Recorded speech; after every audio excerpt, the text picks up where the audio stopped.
That started out of nowhere. What the fuck?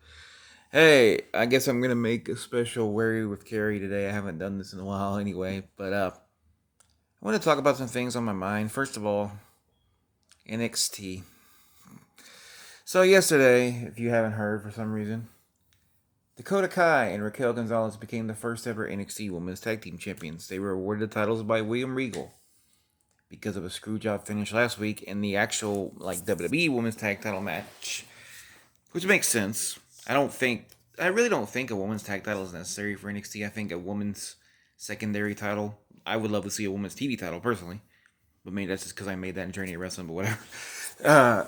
Or a women's North American, something like that would make more sense because you could still have the team ups, but I think there's only like 4 teams right now.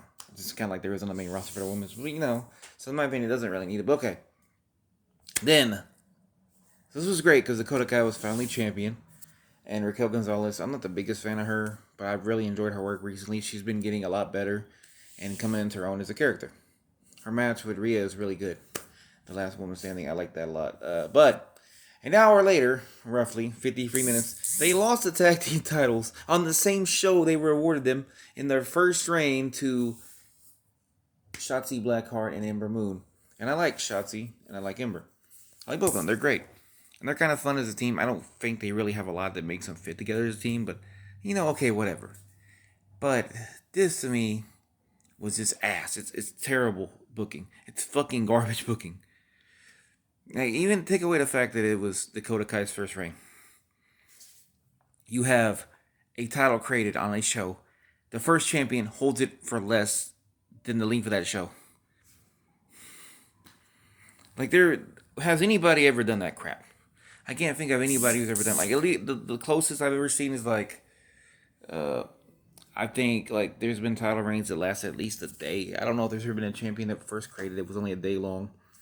Usually they're like a month at most. Even WCW in its dying days created the cruiserweight tag titles. The first champs were Elite Skipper and Kid Romeo. They lost them on the last Nitro to Billy Kidman and Rey Mysterio. That was about 13 days later. Or maybe I think it was more like 10 days. So they had 10 days, at least 10. They had 10 days. You couldn't even get 10 hours here.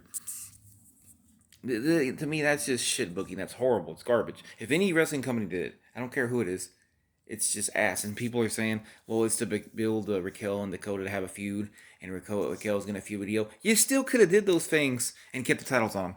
At least till TakeOver. TakeOver is literally coming up.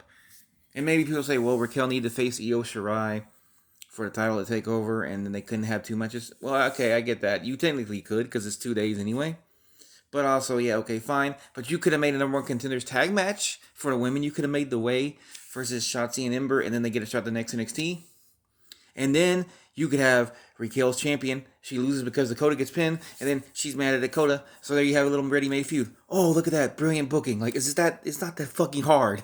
This is just ass. But, I'm not going to rant about that too much. It sucks. It's ass. I hate it. But fucking, come on. I don't like people pretending like if any other company did this, if it was AEW, if it was Impact, if it was NWA, if it was anybody, y'all would be shitting all over them. Don't pretend like you wouldn't be, because this is garbage. It's shit. Nobody's devalued a title like that before, where it's literally created less than an hour that to have new champions, somebody wins it, and then they already have the title change hands. It's stupid.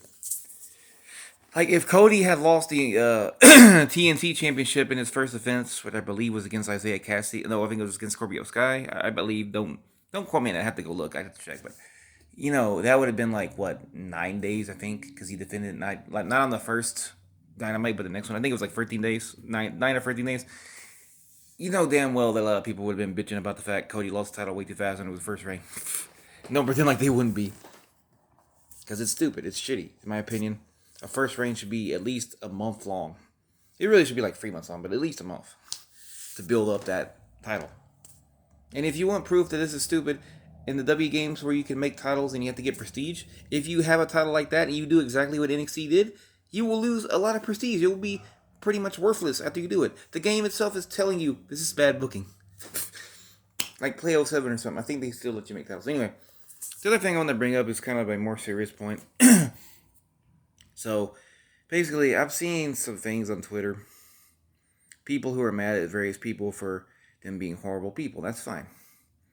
If you're mad at somebody because they're horrible, they have really bad opinions, they're hateful, they're bigoted, or just in general they're not really nice, they're miserable, they're mean, that's fine. But here's the thing: I don't think it's ever okay to make fun of somebody for several things, like their race. Obviously, I think everybody knows that, but even their gender, their sexuality. Even if you hate a person, like I don't care for Ben Shapiro, but I would never make fun of him for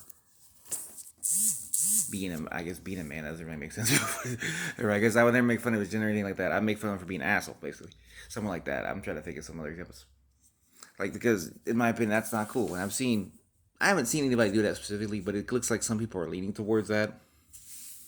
And I don't like that because it's very bad. It's a very bad precedent.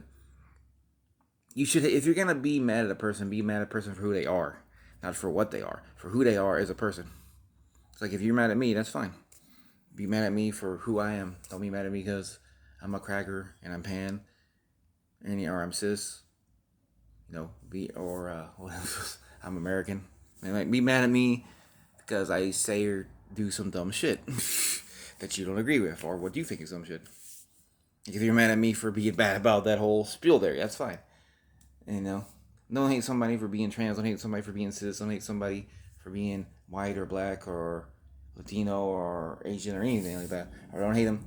Also, religion's and politics are kind of weird subjects because I don't think you should hate somebody for their politics on their own. I don't care much for conservatives, but just in general, conservative people, I don't hate you for being conservative. It's just when you use that conservative viewpoint and you have fucked up ideas that fit the conservative idea, like basically trying to take people's rights away or trying to deny people things they need, like minimum wage increase. Yeah, I might not like you then for your opinions that are indeed conservative opinions. In religion, I don't really have a problem with people's religion as long as they don't push it on people, and I don't hate any specific one religion. But there's issues I have with people who use their religion. I will always say, if you're a bigoted bitch, if you're an asshole, if you're a transphobe, a homophobe, or whatever, or a sexist, and you try to use your religion to justify that, I don't hate the religion. I hate the person doing that. I don't think a person like these asshole Christians who try to use the Bible to justify their homophobia, they're just homophobes. They're just homophobes that are scumbags, and I get mad at the fact that they use their religion to justify that because that's disrespectful to the religion, to the people that are actually good in it. What I'm saying is that, I know there's good people out there, and for that, it's more varied than that. But basically, I don't hate anybody for their religion necessarily. Either the politics thing, you can hate. I think you can be mad at somebody based on who they vote for, because who they vote for can actively hurt you as a person, hurt people you love, and hurt people around you. In general, I don't think people should hate people that much anyway. They can help it. I think I only hate like 5 people currently, but I'm just using hate as a term here. Like, if you're mad at somebody for something they said or did, politics is kind of more varied, and it does fit if their politics are part of that ideology. It's kind of a weird thing. Maybe it sounds hypocritical. Maybe you think I'm a hypocrite. I don't know. Maybe I am a hypocrite for saying that.